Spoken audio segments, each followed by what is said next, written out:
ships passing in the night on the stormy sea.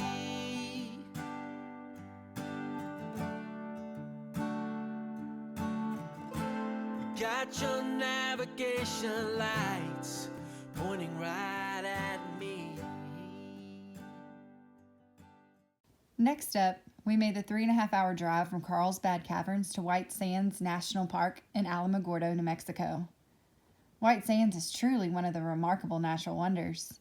Its glistening white sand shines like powdery winter snow, even in the heat of summertime in New Mexico. The hill-like dunes are not fresh snow, but in fact, gypsum sand. White Sands is 275 square miles of desert, creating the world's largest gypsum dune field. We are in White Sands Monument in New Mexico. I guess just outside of Alamogordo. Taking it all in. It's hot. It's sandy. It's definitely hot, but it's like dry. We're not hikers by any means, so we have our camel packs on. We look a little ridiculous. I'm your oar if you need to row. I'm your raft when the river's flowing. I'll follow you wherever you may go. That was a doozy. Sunscreen. Breaking through the waves under stormy skies. That's right, guys. In today's video, we are at White Sands National Monument. When you pull up to the White Sands National Monument, you'll know you're there before you even pull up to the ranger station, because there is white sand on the side of the road everywhere. It's kind of like snow in the summer. Yeah.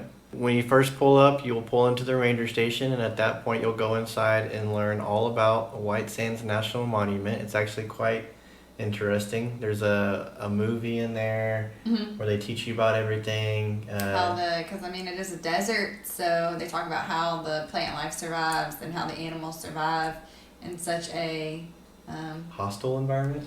Yeah, it's pretty interesting. Yeah, they talk about how the desert is naturally moving so many inches every so many years. You have weathering, erosion, and deposition, which is it's like the snow for the desert.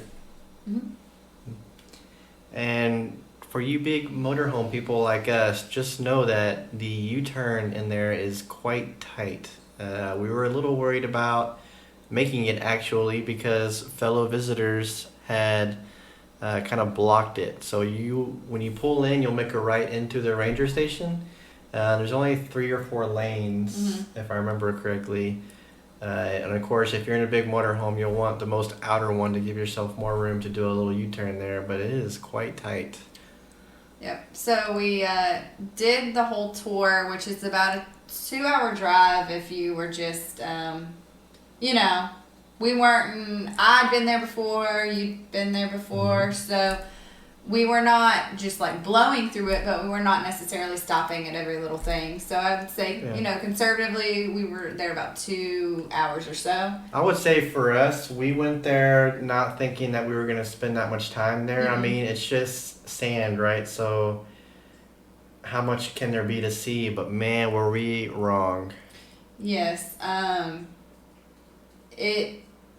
I don't think you can really put into words, because you've been driving through desert-like scenery this whole, once we got out into West Texas and then continued in through New Mexico, it was just desert. And then you just see this change of scenery, and there's white everywhere, like you're in the middle of winter, but you're not. You realize that as soon as you step out. It's so hot, it literally takes your breath away. Yeah, I think we had started on one of the hiking trails, and we quickly realized, hey, we need some sunscreen. Not only that, you're literally walking up hills. So in the regards to when you're in the middle of, winter season and you're in the mountains, you're going to do things like sledding and, going down the hills. And you still do that because there are hills, but it's the middle of summer. So you're walking these hills, and at one point I thought I was done. I was going to go wait in the motorhome, wait for him to get all of his photos he wanted, because it was hot. But speaking of which, As far as driving, you have a little bit of paved roads at the beginning, but it quickly turns into just sand. Yes. Which might scare a lot of you, but it is actually really smooth sand. I believe they were grading it while we were there, if I remember correctly, but it's well maintained. There's, I would say, stops very often. So every few hundred yards, there's somewhere to pull off, whether it's just a pull off spot for you to get out and walk around, or they actually have a couple of sites where you can stop and eat, which we did. Of course, we didn't eat at the benches because it was hot, but we made sure there was nobody around. You know, we ran our generator and ate in the RV.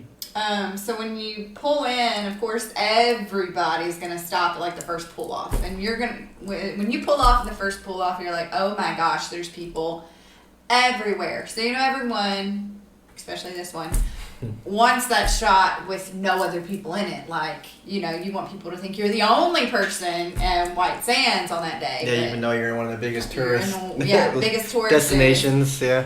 But don't be alarmed. The first pull off, you're going to see cars everywhere, and there's going to be people everywhere. But just kind of go, just keep driving, and eventually you're all going to separate yourselves from each other, and you'll find the areas where other people are not stopping. In fact, I would say the gyms of this park is actually the deeper you go, because the deeper you go into the park, the more in the middle of the desert you are, or at least you feel like it, and you're free to roam. You won't be bothered by many people, lots of hiking, and when you finally crest that first hill, it will amaze you how many just sheer miles of whiteness is out there. Glistening white. Right, and it's also a beautiful scenery too, because you have the white desert, and then in the background there'll be mountains. And as far as the size of your RV, it's not really a concern here, because since you have the vast roads and space, anything from a bumper pool to the biggest RV you can think of is going to fit in this park. Now, I will say there was probably not a lot of RVs. No, there wasn't, but we did have that one right next to us. So Yeah. there was a couple, I guess. So as you saw, White Sands is definitely one of those must-see bucket list destinations. Not only is it unique in its appearance, but it is rich in history. I hope you enjoyed touring White Sands National Park with us. I really enjoyed it. We've got some good footage that I really hope that you can feel like you were there with us. And up next on our trip, we will be making a stop at the Gila Cliff Dwellings in Silver City, New Mexico. See you there. See you on the next video. Bye.